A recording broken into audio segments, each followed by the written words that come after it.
নমস্কার বন্ধুরা, আমি দীপালি রান্নাঘরে আপনাদেরকে স্বাগত জানাই। অন্যান্য দিনের মতো আজও এসেছি। আজকের আমি একটা মাছ রান্না করে দেখাবো। কি মাছ আপনাদেরকে দেখাবো, আপনারা প্রথম থেকে শেষ পর্যন্ত দেখতে থাকুন আর আমার সাথে থাকুন। দেখুন, এখানে আমি শঙ্কর মাছ নিয়েছি। এবারে এটা বড় মাছ হয় তো, তার থেকে আমাদের 750 মাছ কেনা হয়েছে। দেখুন, এই মাছটা আমি আজকে রান্না করব। কিভাবে করব আপনারা দেখতে থাকুন। মাছগুলো প্রথমে আমি ভালো করে ধুয়ে নেব।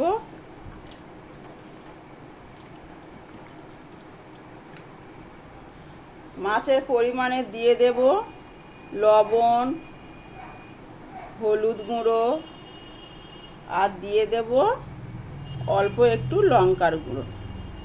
দিয়ে আমি ভালো করে মেখে নেব। আমি হাত দিয়ে মাখি না, আমি এইভাবেই মাখি। দেখুন মাছটা কত সুন্দর মাখা হয়ে যাবে।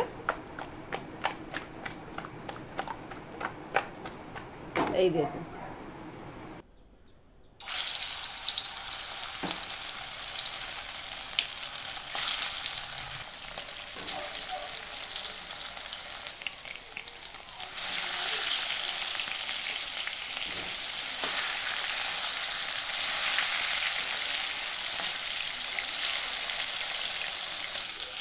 এরকম লাল লাল করে ভেজে তুলে নেব।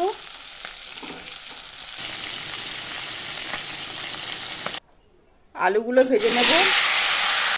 আলুগুলো ভাজা হয়ে গেছে, এবার তুলে নেব।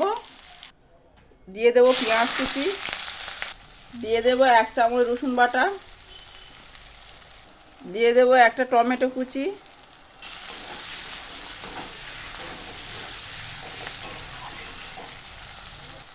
দিয়ে দেব লবণ যাতে পেঁয়াজ টমেটোটা গলে যায়, দিয়ে দেব 1/2 চামচ আদা বাটা, দিয়ে দেব 1/2 চামচ হলুদ গুঁড়ো, দিয়ে দেব লঙ্কার গুঁড়ো 1/2 চামচ।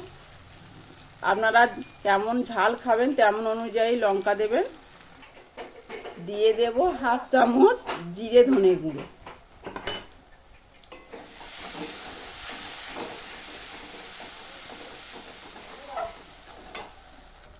এবার ভেজে রাখা আলুগুলো দিয়ে দেব।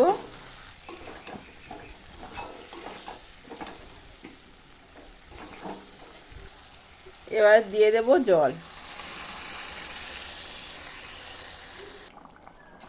ভেজে রাখা মাছগুলো দিয়ে দেব। এই মাছগুলো তো একটু সিদ্ধ হতে সময় লাগে, ওই জন্য আলু সিদ্ধ এখন পুরোপুরি হয়নি, একটু আগে থেকে আমি দিয়ে দিয়েছি যাতে মাছগুলো ভালোভাবে সিদ্ধ হয়। সবশেষে দিয়ে দেব গরম মশলার গুঁড়ো 1/2 চামচ। শঙ্কর মাছটা আমার রান্না হয়ে গেছে, এবার আমি নামিয়ে নেব।